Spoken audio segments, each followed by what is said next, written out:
34 নম্বর আয়াতে রব্বুল আলামিন বলেন ইন্না ইদ্দাতাশ শুহুরি ইনদাল্লাহি 12 শাহরান ফি কিতাবিল্লাহ ইয়াওমা খালাকাস সামাওয়াতি ওয়াল আরদা মিনহা আরবা'তুল হুরুম। রব্বুল আলামিন সূরা তাওবার 36 নম্বর আয়াতে বলেন ইন্না ইদ্দাতাশ শুহুরি ইনদাল্লাহি 12, নিশ্চয়ই এই যে মাসসমূহের গণনা রব্বুল আলামিনের বিধানে আসমান জমিন যেদিন থেকে সৃষ্টি করা হয়েছে ওই দিন থেকে মাসসমূহের গণনা হলো 12টা। মিনহা আরবা'তুল হুরুম, ওই 12টা মাসের মধ্যে 4টা মাস হলো সম্মানিত মাস। রব্বুল আলামিন সূরা তাওবার মধ্যে একটা বছর 12 মাসে হবে সেটা নির্ধারণ করেছেন। ওই 12 মাসের মধ্যে আবার 4টা মাস সম্মানিত সেটাও তিনি বলে দিয়েছেন, কিন্তু কোন 4 মাস সম্মানিত, কোন 4টা মাস সম্মানিত হবে সেটা আল্লাহ পাক রব্বুল আলামিন বলে দেন নাই, সেটা নির্ধারণ করেন নাই। রাসূলুল্লাহ সাল্লাল্লাহু আলাইহি ওয়াসাল্লামের হাদিস থেকে সেই বিষয়টা স্পষ্ট পাওয়া যায় যে কোন 4টা মাস সম্মানিত। রাসূলুল্লাহ সাল্লাল্লাহু আলাইহি ওয়াসাল্লাম বলেন ইন্নাজ জামানা ক্বাদ ইস্তাদারা কাইআতিহি ইয়াওমা খালাকাস সামাওয়াতি ওয়াল আরদা মিনহা আরবা'তুল হুরুম। রাসূলুল্লাহ সাল্লাল্লাহু আলাইহি ওয়াসাল্লাম বলেন নিশ্চয়ই সময়ের পরিক্রমা, এই সময়ের গণনা 12 মাস হিসাবে গণনা করা আল্লাহ পাক রব্বুল আলামিন এটা নির্ধারণ করেছেন আসমান জমিন যেদিন থেকে সৃষ্টি করেছেন ওই দিন থেকে। এই 12টা মাসের মধ্যে 4টা মাস হলো সম্মানিত, তার মধ্যে থেকে একটা মাস হলো মুহররমুল হারাম। রাসূলুল্লাহ সাল্লাল্লাহু আলাইহি ওয়াসাল্লাম বলেন এই যে 12 মাস আল্লাহ পাক রব্বুল আলামিন নির্ধারণ করলেন, 12 মাসের মধ্যে 4টা মাস হলো সম্মানিত, তার মধ্যে 3টা মাস লাগাতার যিলকাদা, যিলহজ্জা এবং মুহররমুল হারাম। এই 3টা মাস লাগাতার সম্মানিত, আরেকটা মাস হলো রজব মাস। এই 4 মাস সম্মানিত। তাহলে এই যে সময়ের যে গণনার পরিক্রমা এটা আল্লাহ পাক রব্বুল আলামিনের তরফ থেকে নির্ধারিত, যে সময় বছর হবে 12 মাস, বছর হবে 12 মাসে। এই 12 মাসের মধ্যে আল্লাহ পাক রব্বুল আলামিন বলতেছেন যে এই 12 মাসের মধ্যে 4টা মাস সম্মানিত। সেটা আল্লাহ পাক রব্বুল আলামিন স্পষ্ট করেন নাই। হাদিসে রাসূলুল্লাহ সাল্লাল্লাহু আলাইহি ওয়াসাল্লাম ওই 4টা মাসের নাম উল্লেখ করেছেন। 4টা মাস হলো যিলকাদা, যিলহজ্জা এবং মুহররমুল হারাম আর রজব।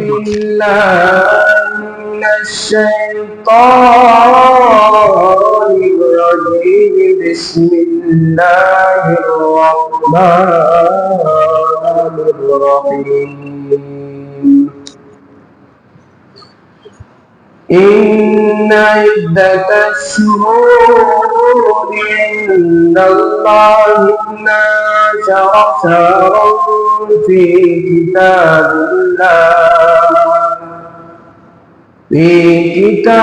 الله يوم خلق السماوات والأرض منها أربعة حرم ذلك الدين القيم فلا تظلموا فيهن أنفسكم وقاتلوا المشركين كافة كما يقاتلونكم كافة واعلموا أن الله مع المتقين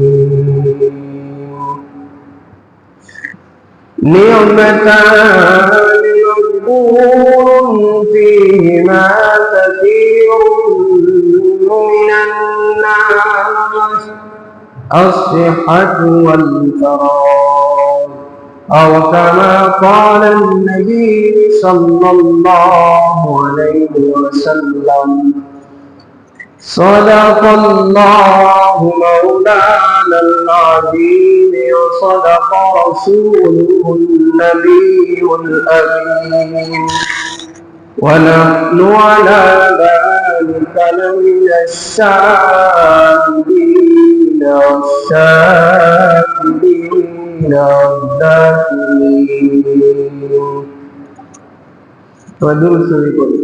اللهم صل على محمد وعلى آل محمد كما صليت على إبراهيم وعلى آل إبراهيم إنك حميد مجيد. اللهم بارك على محمد وعلى آل محمد كما باركت على إبراهيم وعلى آل إبراهيم إنك حميد مجيد. صدق الله العلي العظيم.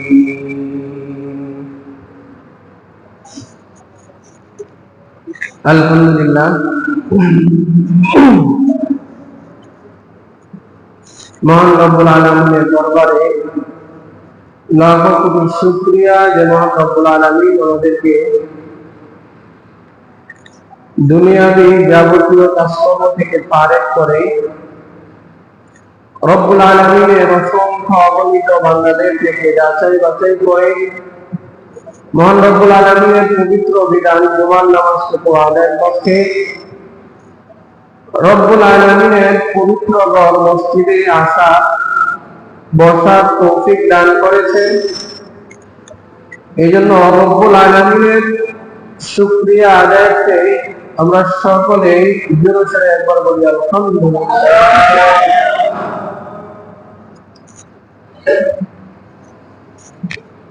আল্লাহ পাক রব্বুল আলামিন মানব জাতিকে যতগুলো নেয়ামত দান করেছেন তার মধ্যে অন্যতম একটি নেয়ামত হলো সময়, মানুষের হায়াত।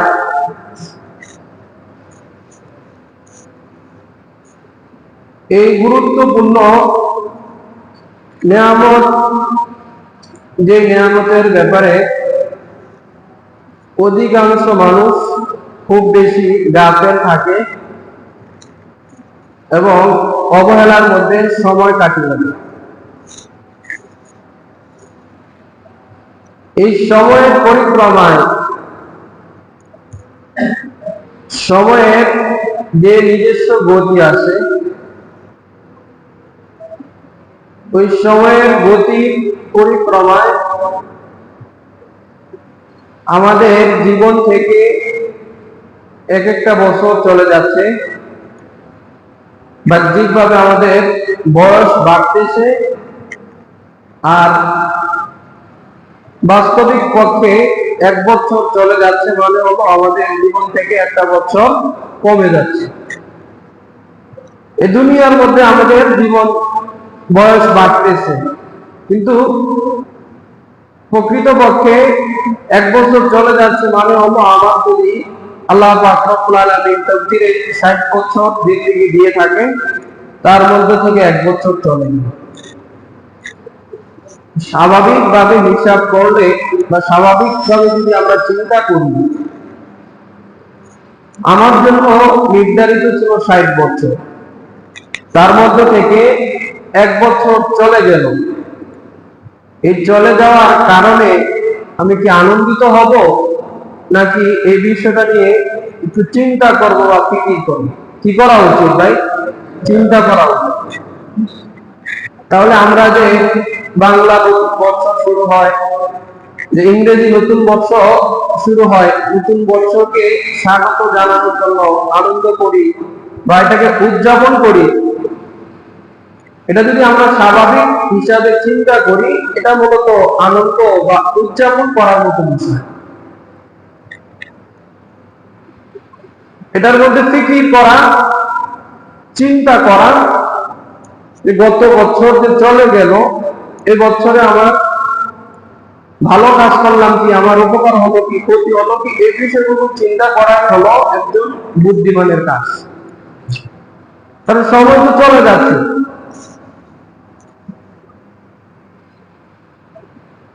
আজকে পবিত্র মুহররম মাসের 1 তারিখ। তো আমাদের অনেকেরই জানার কথা যে আরবি বছর শুরু হয় মুহররম মাসের মাধ্যমে। তার মানে যে সময়ের যতগুলো গণনা আছে তার মধ্যে সবচেয়ে প্রাচীন এবং সবচেয়ে মূল, বিশেষ করে মুসলমানদের জন্য আরবি বছর। তো আরবি বছরের আজকে হলো প্রথম দিন বা একেবারে বছরের একটা সূচনা, নতুন বছরের সূচনা। আমাদের থেকে 1446 হিজরি বিদায় নিয়ে চলে গেছে, আর আজকে থেকে 1447 হিজরি আমাদের জীবনে শুরু হয়েছে। এক্ষেত্রে করণীয় কি? একেবারে সংক্ষিপ্ত করে যদি বলা যায় তাহলে বলতে হয় যে বুখারী শরীফের একটা হাদিসে এসেছে রাসূলুল্লাহ সাল্লাল্লাহু আলাইহি ওয়াসাল্লাম থেকে বর্ণিত, ওমর ইবনে খাত্তাব রাদিয়াল্লাহু তাআলা আনহু বলেন যে নিয়মাতানে মাকবুলুন ফীহিমা কাসীরুম মিনান নাস। নিয়মাতানে মাকবুলুন ফীহিমা কাসীরুম মিনান নাস, যে মানুষের মধ্যে এমন 2টি নিয়ামত আছে, অনেকগুলো নিয়ামত আছে, তার মধ্যে 2টা নিয়ামত এমন মাকবুলুন ফীহিমা কাসীরুম মিনান নাস, যেই 2টা নিয়ামতের ব্যাপারে মানুষ প্রতারণার মধ্যে রয়েছে, অনেক বেশি দাখল। সেই 2টা নিয়ামত কি? আসিহাতু ওয়াল ফারাগ, সুস্থতা এবং অবসর সময়। সুস্থতা এবং অবসর সময়। একজন মানুষ যখন অসুস্থ হয়ে যায় তখন সে বুঝতে পারে যে তার সুস্থতার কত বড় নিয়ামত। ঠিক যখন মানুষের মৃত্যু ঘনিয়ে আসে, একেবারে শেষ সময়, তখন তার কাছে যদি জিজ্ঞাসা করা হয় যে তোমাকে যদি আরেকটা দিন বাঁচার সুযোগ দেওয়া হয় বা 1 ঘন্টা আরো সুযোগ দেওয়া হয়, তাহলে তুমি কি দিবা এর বিনিময়? বেশিরভাগ মানুষই যে আমার দুনিয়ার জীবনগুলো, বিষয়গুলো এখনো গুছানো বাকি, আধা ঘন্টা বা 10 মিনিট সময় যদি আমি পাই, দুনিয়ার যা আছে সবই দিতে আমি রাজি থাকি। তাহলে অথচ আমরা যারা আলহামদুলিল্লাহ সুস্থ আছি, বড় ধরনের কোনো রোগে আক্রান্ত না, আমাদের এই সুস্থতাকে নেয়ামত হিসাবে মনে করা এবং নেয়ামত হিসাবে নিজেদের জীবনে ধারণ করে ভালো কাজ বেশি বেশি করে করা। আর যারা অবসর আছে, সময় আছে, সময়টাকে অবহেলায় না কাটিয়ে গুরুত্বপূর্ণ কাজ, বিশেষত ধর্মীয় যে ইবাদত বন্দেগী আছে, ইবাদত বন্দেগীতে ব্যয় করা হলো বুদ্ধিমানের কাজ। হিজরি যে সন মুহররম মাসের অনেক গুরুত্ব ফজিলত আছে। এছাড়া যে আরবি যে হিজরি সনের সূচনা, সেই সম্পর্কে যদি আমরা একটু বলতে চাই যে আরবি মাস যে হিজরি সনের সূচনা মূলত রাসূলুল্লাহ সাল্লাল্লাহু আলাইহি ওয়াসাল্লাম এবং সাহাবায়ে কেরাম মক্কা থেকে যে হিজরত করে মদিনায় গিয়েছেন, ওই সময় থেকে আরবি হিজরি সনের সূচনা। তার মানে রাসূলুল্লাহ সাল্লাল্লাহু আলাইহি ওয়াসাল্লাম মক্কা ছেড়ে মদিনায় গিয়েছিলেন কাফের মুশরিকদের অত্যাচারে, আজ থেকে প্রায় 1446 বছর পূর্বে। এই হিজরি সনের সূচনা করা হয় মূলত খলিফা ওমর ফারুক রাদিয়াল্লাহু তাআলা আনহুর জামানায়, যখন দেখা গেল যে সাহাবায়ে কেরাম বিভিন্ন স্থান থেকে চিঠি লিখতেন। ওই চিঠি আবার যে খলিফা আছে ওমর ফারুক রাদিয়াল্লাহু তাআলা আনহু, তিনি ওই চিঠিগুলোর উত্তর দিতেন, তিনি আবার চিঠি লিখতেন। ওই চিঠিগুলোর মধ্যে মাসের নাম লেখা থাকতো, জিলকদ মাস বা রমজান মাস, কিন্তু কোন সাল বা কোন বছর সেগুলো লেখা থাকতো না। এই কারণে সাহাবাদের মধ্যে একটা কষ্ট হতো, যে বোঝাটা কষ্ট হতো যে এটা কোন বছরের চিঠি। সর্বপ্রথম আবু মুসা আশআরী রাদিয়াল্লাহু তাআলা আনহু তিনি প্রস্তাব রাখলেন যে আমাদের তো এই চিঠিগুলো বা আমাদের হিসাবের ক্ষেত্রে একটু কঠিন হয়ে যায়, আমাদের এটা নিয়ে চিঠি করা উচিত। বিস্তারিত ঘটনা। পরবর্তীতে ওমর ফারুক রাদিয়াল্লাহু তাআলা আনহু সাহাবীদের যারা বুদ্ধিমান গণ্যমান্য সাহাবী যারা ছিলেন তাদেরকে কাছে ডেকে এনে এই বিষয়ে পরামর্শ করলেন। সকলেই পরামর্শ দিলেন যে নতুন করে এটা চিন্তা ফিকির করা উচিত, নতুন করে মুসলমানদের জন্য একটা বৎসর বা মুসলমানদের একটা সন নির্ধারণ করা উচিত। তো সন নির্ধারণ করা উচিত, কিভাবে সনটা নির্ধারণ করা হবে সেখানেও বিভিন্ন কথাবার্তা উঠেছে। বিশেষত আলী ইবনে আবি তালেব রাদিয়াল্লাহু তাআলা আনহু তিনি প্রস্তাব করলেন, আরো সাহাবায়ে কেরাম ছিলেন সাথে, যে রাসূলুল্লাহ সাল্লাল্লাহু আলাইহি ওয়াসাল্লাম যে হিজরত করেছেন ওই হিজরতের সময়টাকে সামনে রেখে, যে সময় থেকে হিজরত করেছেন ওই সময় থেকে মুসলমানদের বছরটা শুরু করা হবে। সকলের সম্মতিক্রমে এই বিষয়টাকে প্রাধান্য দেওয়া হলো এবং হিজরত থেকে আরবি যে হিজরি সনের সূচনা করা হলো। এখন দ্বিতীয় বিষয় হলো যে আরবি তাহলে প্রথম মাস কোনটাকে নির্ধারণ করা হবে, প্রথম মাস কোনটাকে নির্ধারণ করা হবে। অনেকেই অনেকভাবে প্রস্তাব পেশ করেছেন। কেউ বলেছেন রমজান মাসকে নির্ধারণ করা হোক প্রথম মাস, যেহেতু রমজান খুব বেশি গুরুত্বপূর্ণ। আবার কেউ কেউ বলেছেন রবিউল আউয়াল মাসকে প্রথম মাস নির্ধারণ করা হোক, যেহেতু রবিউল আউয়াল মাসে রাসূলুল্লাহ সাল্লাল্লাহু আলাইহি ওয়াসাল্লাম পৃথিবীর বুকে জন্মগ্রহণ করেছিলেন। এরকম ভাবে আরো প্রস্তাব এসেছে। সর্বশেষ হযরত আলী রাদিয়াল্লাহু তাআলা আনহু সহকারে আরো অনেক সাহাবায়ে কেরাম রিদওয়ানুল্লাহি তাআলা আজমাইন প্রস্তাব পেশ করলেন যে মুহররম মাসটাকে আরবি যে হিজরি সন আছে ওই হিজরি সনের প্রথম মাস নির্ধারণ করা হোক, কারণ ওই জাহিলি যুগ থেকে বা পূর্বের থেকে মুহররম মাসটা ছিল প্রথম মাস, বছরের প্রথম মাস, এবং মুহররম মাসটা ইসলামের মধ্যে যে চারটা মাস সম্মানিত তার মধ্যে মুহররম মাসও একটা সম্মানিত মাস। সুতরাং মুহররম মাসটাকে হিজরি সনের প্রথম মাস হিসাবে নির্ধারণ করা হয়। এই হলো মোটামুটি সংক্ষিপ্ত ভাবে যে হিজরি সনের উৎপত্তি কিভাবে হলো, কোথায় থেকে হলো, কোন সময় থেকে হলো, আর হিজরি সনের প্রথম মাসটা মুহররম মাস কেন হলো এই বিষয়ে একটু সংক্ষিপ্ত ইতিহাস। মুহররম মাস হিজরি সনের প্রথম মাস। আজকে আমরা হিজরি সনের প্রথম মাসের প্রথম তারিখে আসি, অর্থাৎ হিজরি নতুন একটা বছর আমাদের জীবনে এসেছে। মুহররম মাস, এই যে হিজরি সন বা ইসলামী সময়ের পরিক্রমার সূচনা কোথায় থেকে হবে? সূরা তাওবার মধ্যে আল্লাহ পাক রব্বুল আলামিন এই বিষয়ে একটা ইঙ্গিত দিয়েছেন যে এই সবগুলোর সূচনা, মাস সমূহের গণনা, মাস যে 12 মাসে হবে, বছর যে 12 মাসে হবে, এই সবগুলো মূলত আল্লাহ পাক রব্বুল আলামিন নির্ধারণ করেছেন আসমান জমিন যেদিন থেকে সৃষ্টি করেছেন ওই দিন থেকে। সূরা তাওবার 36 নম্বর আয়াতে রব্বুল আলামিন বলেন, ইন্না ইদ্দাতাশ শুহুরি ইনদাল্লাহি 12 শাহরান ফি কিতাবিল্লাহ ইয়াওমা খালাকাস সামাওয়াতি ওয়াল আরদা মিনহা আরবাতুল হুরুম।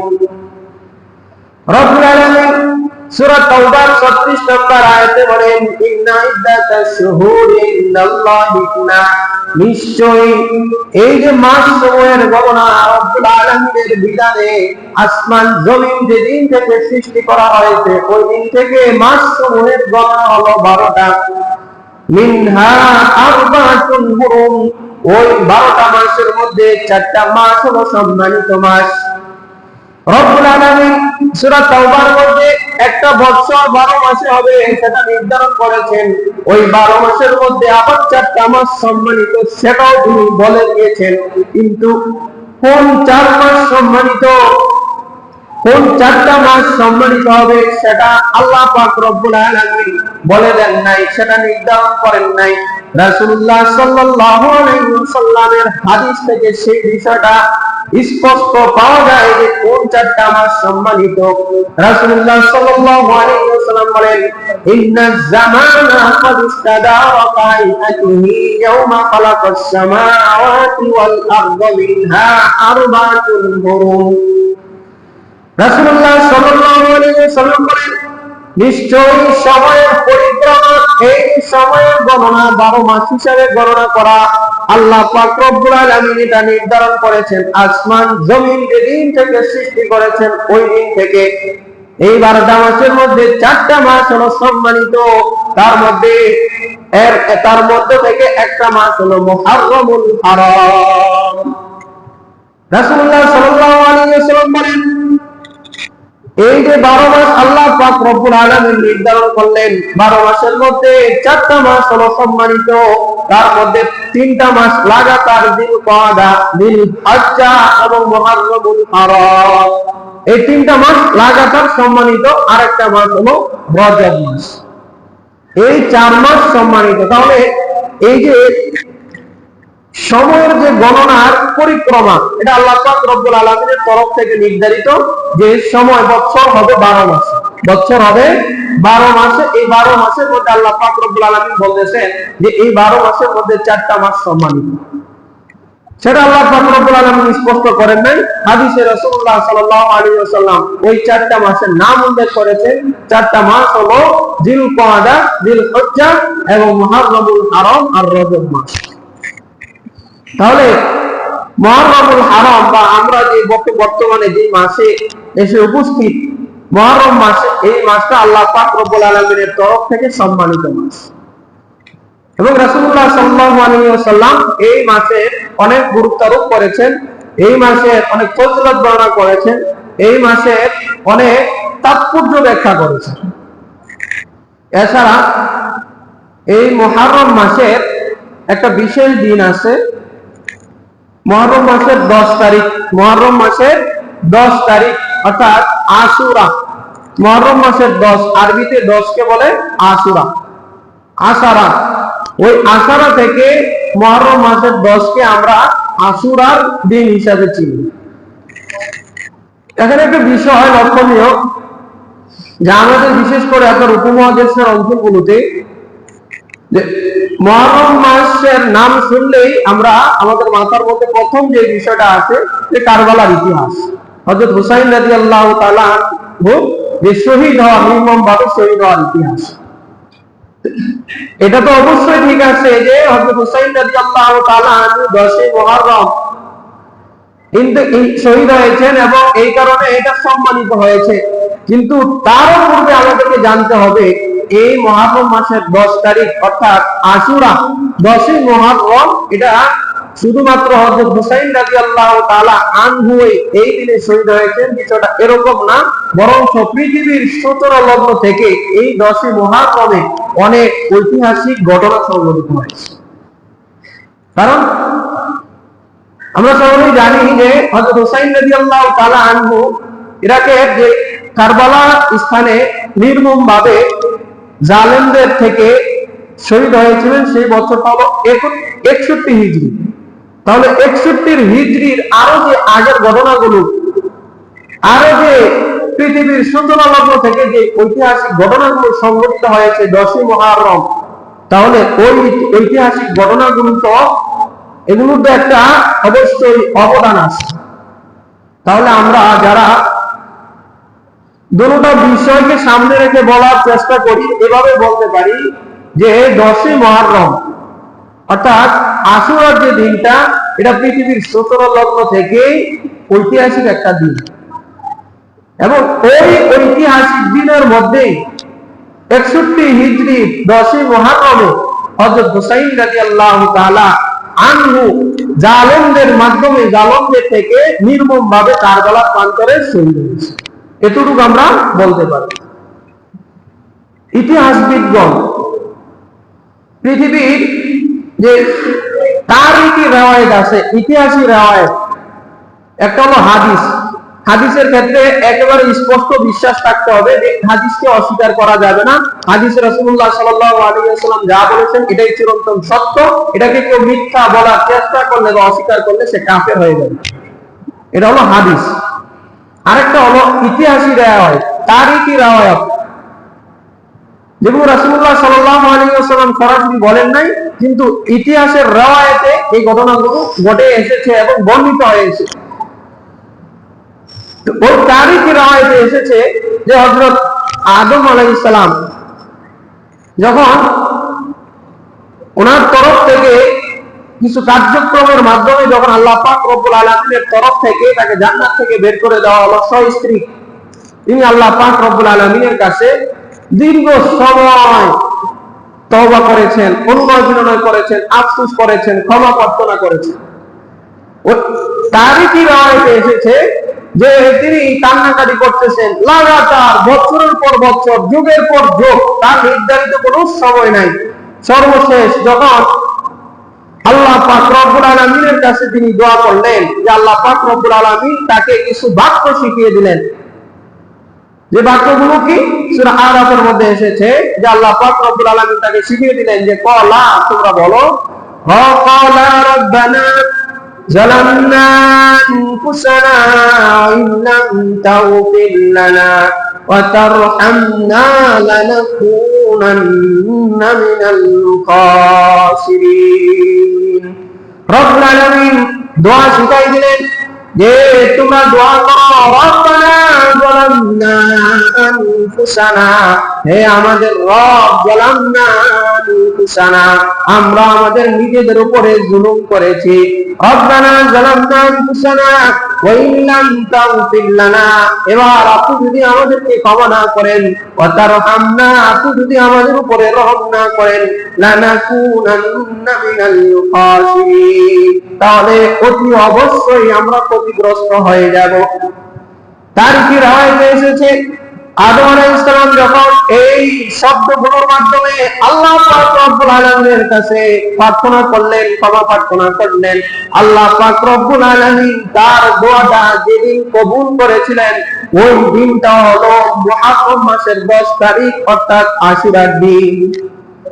তাহলে ওই যে আদম আলাইহিস সালাম থেকে শুরু করে আপনার আশুরার দিনে একটা গুরুত্ব আছে। পরবর্তীতে হযরত নূহ আলাইহিস সালাম দীর্ঘ সময় যাবত তার কওমের মধ্যে দিনই কাজ করেছেন। তাফসীরের কিতাবগুলোতে এসেছে প্রায় 900 বছরের উপরে তিনি দ্বীনের দাওয়াত দিয়েছেন। দ্বীনের দাওয়াত দেওয়ার পরেও যখন ফলাফল পান নাই, একটা সময় তিনি তার কওম থেকে, তার গোত্র থেকে বের হয়ে ভিন্ন একটা স্থানে যাওয়ার চেষ্টা করেছিলেন। প্রথমে নৌকার উপর থেকে তিনি পড়ে যান বা তাকে ফালাইয়া দেওয়া হয়, পরবর্তীতে তাকে বড় একটা মাছ, সামুদ্রিক মাছ তাকে খেয়ে ফেলে। তাফসীরের কিতাবগুলোতে এসেছে ওই মাছটাকে আরেকটা মাছ খেয়ে ফেলে ওই সমুদ্রের গভীর অন্ধকারে মাছের পেটের অন্ধকার থেকে হযরত নূহ আলাইহিস সালাম যে দোয়া করেছিলেন, যে দোয়াটা করার পরে আল্লাহ পাক রব্বুল আলামিন তাকে মুক্তি দিয়েছিলেন, ওই দিনটাও হলো গিয়ে আপনার মুহররম মাসের 10 তারিখ। তাহলে মুহররম মাসের 10 তারিখে আপনার পৃথিবীর 17 লগ্ন থেকে এই ঐতিহাসিক ঘটনাগুলো ঘটে এসেছে। ইউনূস আলাইহিস সালাম মাছের পেটে ছিলেন। তার পরবর্তীতে নবী হযরত নূহ আলাইহিস সালাম, তিনিও তার সময়কালে মহা ঐতিহাসিক যে বন্যা হয়েছিল, ওই বন্যার মধ্যে 40 দিন লাগাতার আসমান থেকে পানি বর্ষণ হয়েছে, মাটির নিচ থেকে পানি উঠেছে, ওই পানি উঠা এবং পানি বর্ষণ হওয়া 40 দিন যাবত যে বন্যা হয়েছে, ওই বন্যার মধ্যে হযরত নূহ আলাইহিস সালাম একটা নৌকার মধ্যে আশ্রয় নিয়েছিলেন। বিস্তারিত ঘটনা এসেছে। ওই আশ্রয় নেওয়ার পরে তিনি জুনি পর্বতে ওই বন্যার পরে নিয়ে আশ্রয় নেন। বন্যার পরে তিনি ওই জুদি পর্বতে গিয়ে আরোহণ করেন, নামেন। যে দিনে তিনি নামিয়েছিলেন ওই দিনটাও হলো মুহররম মাসের 10 তারিখ। এগুলো হলো আপনার তারিখী রাওয়ায়াত। তারিখী রাওয়ায়াতের ব্যাপারে যে রাসূলুল্লাহ সাল্লাল্লাহু আলাইহি ওয়াসাল্লাম যেগুলো নিজ মুখে সরাসরি বলেন নাই, কিন্তু ইতিহাসের কিতাবগুলোতে এই বিষয়গুলো এসেছে। আর সরাসরি হাদিস রাসূলুল্লাহ সাল্লাল্লাহু আলাইহি ওয়াসাল্লামের পবিত্র জবান মুবারক থেকে এসেছে যে হযরত মূসা আলাইহিস সালাম জালিম ফেরাউন এবং তার বাহিনী থেকে যে মুক্তি পেয়েছিলেন যেই দিন, ওই দিনটাও হলো মুহররমের 10 তারিখ অর্থাৎ আশুরার দিন। হাদিসে এসেছে যে রাসূলুল্লাহ সাল্লাল্লাহু আলাইহি ওয়াসাল্লাম যখন মদিনায় আসলেন, তারাল ইয়াহুদা তাসুমু ইয়াউমা আশুরা, তিনি দেখলেন যে মদিনার ইহুদিগুলো একটা রোজা রাখে, আশুরার দিনে একটা রোজা রাখে। তিনি বললেন, না হাযাল ইয়াউম, তোমরা এই দিনে রোজা রাখো কেন? তোমরা এই দিনটাতে রোজা রাখো কেন? তখন ইহুদিরা বলল, হাযা ইয়াউমুন সালিহ, এটা এমন একটা দিন, এই দিনটা হলো একটা নেককার দিন, সৎ দিন, এই দিনটা একটা ভালো দিন, এই দিনটা একটা কল্যাণকর দিন। হাযা ইয়াউমুন নাজ্জাল্লাহু তাআলা মূসা আলাইহিস সালাম মিন ফিরাউন, এটা হলো এমন একটা দিন যেই দিনে আল্লাহ পাক রব্বুল আলামিন মূসা আলাইহিস সালামকে ফিরাউন এবং তার শত্রু বাহিনী থেকে রক্ষা করেছিলেন। ফাসামা মূসা, সুতরাং শুকরিয়া আদায়ের জন্য মূসা আলাইহিস সালাম ওই ফিরাউনের বাহিনী থেকে মুক্তি পাওয়ার পর একটা রোজা রেখেছিলেন। ইহুদিরা বলতেছে, আমরা যেহেতু মূসা আলাইহিস সালামের বংশধর, সুতরাং আমরা ফানাসুমু ইয়াউম, আমরা এই দিনটাতে রোজা রাখি। রাসূলুল্লাহ সাল্লাল্লাহু আলাইহি ওয়াসাল্লাম বলেন, যদি এই কথা হয় তাহলে ফান আহাক্কু বিমূসা মিনকুম, তোমাদের সাথে মূসা আলাইহিস সালামের যতটুকু সম্পর্ক তার চেয়ে বেশি সম্পর্ক তো আমার সাথে। আমার কাছে একেবারে কাছাকাছি হলো মূসা আলাইহিস সালাম, সুতরাং ফানাসুমু ইয়াওমান, আমরা এই দিনটাতে রোজা রাখবো। রাসূলুল্লাহ সাল্লাল্লাহু আলাইহি ওয়াসাল্লাম সাহাবায়ে কেরাম এবং যারা উপস্থিত ছিলেন সবাইকে বললেন যে তোমরা এই দিনটাতে রোজা রাখো। তাহলে মুহররমের অর্থাৎ আশুরার দিনে যে আমরা রোজা রাখি, এই রোজার সূচনাটা হলো হিজরতের পরে মদিনায় গিয়ে ওই ইহুদিদের দেখার পরে রাসূলুল্লাহ সাল্লাল্লাহু আলাইহি ওয়াসাল্লাম বললেন যে তোমরা এই দিনটাতে রোজা রাখো। তো সাহাবায়ে কেরাম রোজা রাখা শুরু করলেন। রোজা রাখা শুরু করার পরে কিছুদিন যাওয়ার পরে, 1 বছর 2 বছর যাওয়ার পরে ইহুদিরা বলতে লাগলো যে দেখো, আমরা যে রোজা রাখি, আমাদের দেখা দেখি মুসলমানরাও এখন আশুরার দিনে রোজা রাখা শুরু করছে। সুতরাং কয়েকদিন পরে এমন হইতে পারে যে মুসলমানরা তাদের ধর্ম ছেড়ে আমাদের ধর্মে চলে আসবে। যেহেতু রোজা রাখতেছে আমাদের দেখা দেখি, এমন হইতে পারে যে বাকিগুলোর ক্ষেত্রেও তারা আমাদের দিকে ফিরে আসবে। তখন সাহাবায়ে কেরাম রাদিয়াল্লাহু তাআলা আনহুম আজমাইন রাসূলুল্লাহ সাল্লাল্লাহু আলাইহি ওয়াসাল্লামের কাছে গিয়ে বলেন, ইয়া রাসূলুল্লাহ, ইয়া হাবিবাল্লাহ, ইহুদিরা তো এভাবে বলতেছে, বিষয়গুলো এমন হয়ে গিয়েছে। রাসূলুল্লাহ সাল্লাল্লাহু আলাইহি ওয়াসাল্লাম বললেন, যদি তারা এমনই বলে থাকে তাহলে অকালিফুল ইয়াহুদা কি, তোমরা রোজা রাখার ক্ষেত্রে ইহুদিদের বিরোধিতা করো। সুমুত তাসিয়া ওয়াল আশর, তোমরা 9 মুহররম এবং 10 মুহররম, অর্থাৎ ইহুদিরা রাখে একটা, তোমরা তাদের বিরোধিতা করে দুইটা রোজা রাখো। দুইটা রোজা রাখার ক্ষেত্রে 9 মুহররম এবং 10 মুহররম, এই দুইটা রোজা রাখো। আরেক হাদিসে আছে যে 10 মুহররম এবং 11 মুহররম রাখতে হবে। তবে রাসূলুল্লাহ সাল্লাল্লাহু আলাইহি ওয়াসাল্লাম বলেছেন যে আমার যদি হায়াতে বরকত হয়, আগামী বছর যদি আমি জীবিত থাকি, তাহলে আগামী বছর থেকে 10 মুহররম এবং 9 মুহররম দুইটা রোজা রাখবো। এখান থেকে বলা হয় যে 9 তারিখ এবং 10 তারিখে রোজা রাখাটাই হলো উত্তম। মুহররম মাসের 10 তারিখ অর্থাৎ আশুরা রোজা রাখলে ফজিলত কি? রাসূলুল্লাহ সাল্লাল্লাহু আলাইহি ওয়াসাল্লাম থেকে হযরত আবু হুরায়রা রাদিয়াল্লাহু তাআলা আনহু একটা হাদিস বর্ণনা করেন যে আউয়ালুস সিয়ামি বাদা শাহরুল্লাহিল মুহররম, আউয়ালুস সিয়াম আফদালুস সিয়ামি বাদা শাহরুল্লাহিল মুহররম। হযরত আবু হুরায়রা রাদিয়াল্লাহু তাআলা আনহু বলেন, রাসূলুল্লাহ সাল্লাল্লাহু আলাইহি ওয়াসাল্লাম বলেছেন, রমজান মাসের রোজার পরে সবচেয়ে ফজিলতপূর্ণ রোজা হলো মুহররম মাসে রোজা রাখা। মুহররম মাসের আশুরার দিনে রোজা রাখলে কি ফজিলত? আবু কাতাদা রাদিয়াল্লাহু তাআলা আনহু বলেন, ইন্নী আহতাসিবু আলাল্লাহ আইয়ুকাফিরা সানাতাল্লাতী ক্বাবলা, যে ব্যক্তি আশুরার দিনে রোজা রাখে আমি আশা করি ওই রোজার ফজিলতের কারণে আল্লাহ পাক রব্বুল আলামিন তার পূর্বের এক বছরের সগীরা গুনাহগুলো ক্ষমা করে দিবেন। পূর্বের এক বছরের সগীরা গুনাহ ক্ষমা করে দিবেন। আর কয়েকদিন আগে যে গেল আরাফার রোজা, ওই সময় আমরা একটা হাদিস বলেছিলাম যে আরাফার রোজা যদি কেউ রাখে পূর্বের এবং আগে, পূর্বের এবং পরের অর্থাৎ 2 বছরের গুনাহ ক্ষমা করে দিবেন। আর আশুরার রোজা রাখলে পূর্বের 1 বছরের গুনাহ সগীরা গুনাহগুলো আল্লাহ তাআলা ক্ষমা করে দিবেন। আমরা জানো যে হাফসা রাদিয়াল্লাহু তাআলা আনহা থেকে একটা হাদিস বর্ণিত আছে যে আরবাউ লাম ইয়াকুন ইয়াদাউনা নবী সাল্লাল্লাহু আলাইহি ওয়াসাল্লাম, রাসূলুল্লাহ সাল্লাল্লাহু আলাইহি ওয়াসাল্লাম জীবনে কখনো ছাড়েন না এমন 4টা কাজ আছে। 4টা কাজ এমন যে 4টা কাজ রাসূলুল্লাহ সাল্লাল্লাহু আলাইহি ওয়াসাল্লাম কখনোই তরক করেন নাই, জীবনে কখনোই ছাড়েন নাই। এক নাম্বার হলো সিয়ামু ইয়াউম আশুরা, অর্থাৎ আশুরার দিনের রোজা রাখাটা রাসূলুল্লাহ সাল্লাল্লাহু আলাইহি ওয়াসাল্লাম কখনোই ছাড়েন না।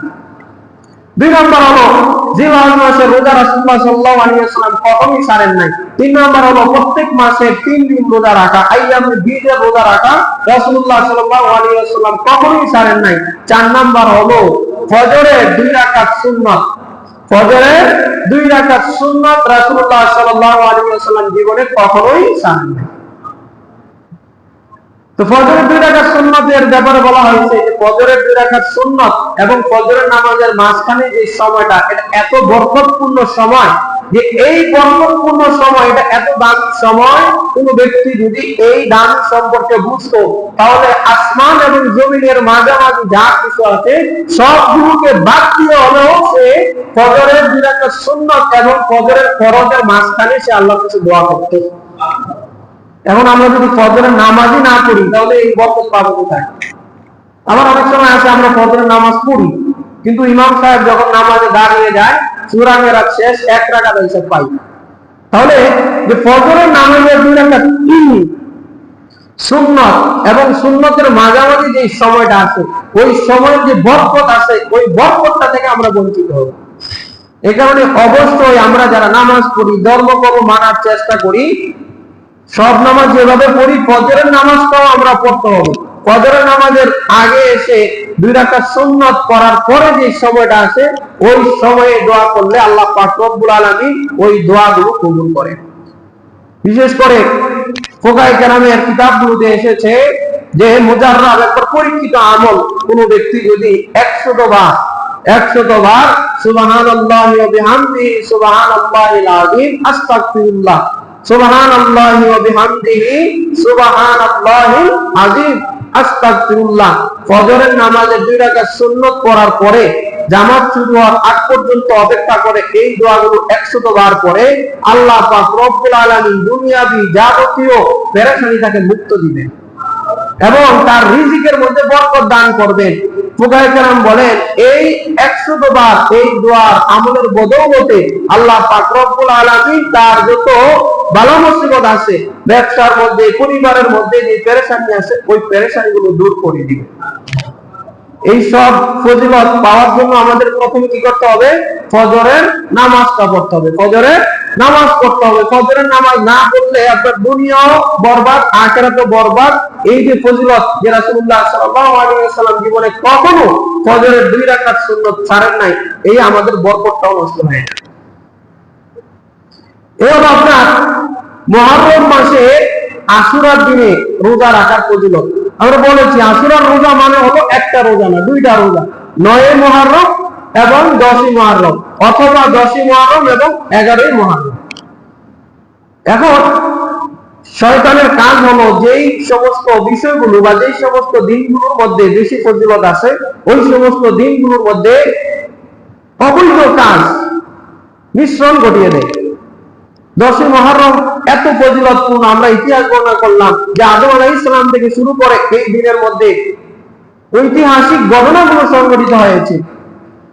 এখন দেখবেন এই সময়টার মধ্যে যেহেতু ফজিলত আছে এই কারণে শয়তান কি করলো? এই দিনের মধ্যে অনেক অবৈধ কাজ মিশ্রণ ঘটিয়ে দিল। হযরত হুসাইন রাদিয়াল্লাহু তাআলা আনহু এই দিনে 61 হিজরির 10 মুহররমে তিনি শহীদ হয়েছেন। আমরা তার জন্য দোয়া করি আল্লাহ পাক রব্বুল আলামিন তাকে যথা স্থানে সম্মানিত স্থানে রাখুন এবং জান্নাতের যুবকদের সর্দার হিসেবে কবুল করুক। সবাই বলি আমিন। কিন্তু তার মানে তো এই নয় যে তার নামগুলোকে উসিলা করে এই দিনটাকে উসিলা করে অবৈধ কাজে জড়িত হয়ে যাওয়া। বিশেষত আমাদের এই দিনটার মধ্যে বর্জন করতে হবে হায় হুসাইন হায় হুসাইন বলে যে মাতম করা, এই মাতমগুলো বন্ধ করতে হবে।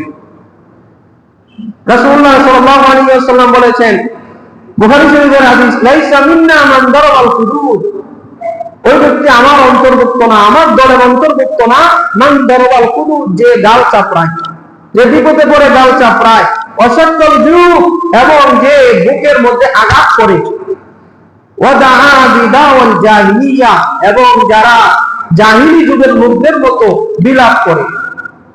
তা আমাদের কিছু ভাই আছে নামমাত্র মুসলমান, তারা শিয়া বলেন বা আর যাই বলেন, তারা ওই 10 মুহররম আসলে গাল চাপড়ায়, শরীর চাপড়ায়, বিভিন্ন স্থানে দেখা যায় আপনার ওই যে প্লেট শিকলের মধ্যে লাগিয়ে ওই শিকল শরীরের মধ্যে আপনার আঘাত করে, যার ফলশ্রুতিতে বিভিন্ন সময় দেখা যায় যে প্রত্যেক বছর 2-1 মারা হয়ে যায়।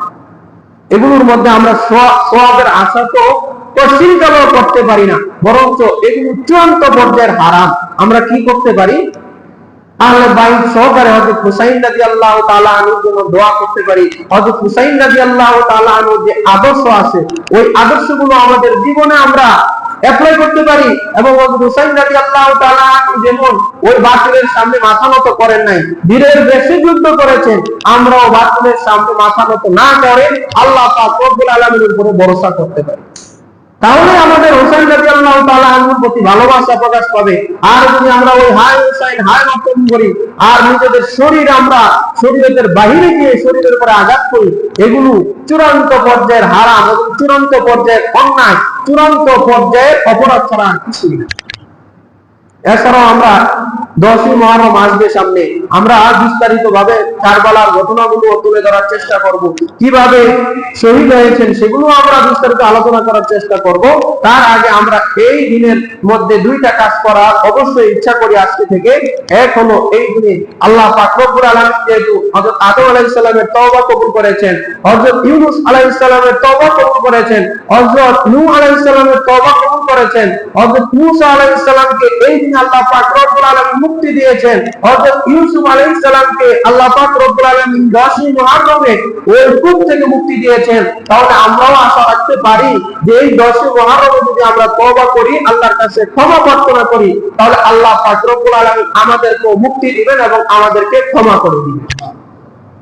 আর দ্বিতীয় কাজ হলো আমরা অবশ্যই যাদের সুযোগ আছে, সামর্থ্য আছে আর সার্বিক অবস্থা ভালো আছে, আমরা এই দিনটাতে রোজা রাখতে পারি। এই দিনে রোজা রাখা ফুকাহায়ে কেরাম বলেছেন মুস্তাহাব। আল্লাহ পাক রব্বুল আলামিন আমাদের সবাই